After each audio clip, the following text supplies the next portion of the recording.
Hey everyone, welcome back. In this video, I'll show you how to make your own logo using Canva. A clean, professional logo you can use for your brand or business. It's super easy, so let's get started. So first, create a square design, something like 1000 by 1000 pixels. Square canvases help keep your logo centered. Next, you can add a base shape if you want a strong structure. Circles, squares, diamonds, whatever matches your style. You can remove it later if you want. Now add your text. This can be your brand name or just your initials. Pick a font that fits the look you're going for. Modern, classy, bold, anything. If you want a symbol in your logo, search for an icon in the Elements tab. Simple icons can make your logo feel polished without being too busy. Now arrange your text and icon.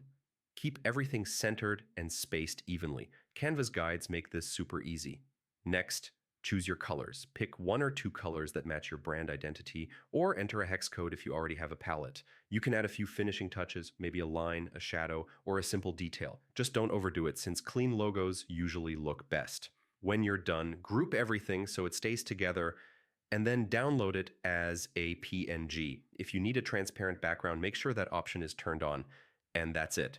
Making your own logo in Canva is quick. Once you get the hang of it, feel free to experiment until it really feels like your brand. Thanks for watching.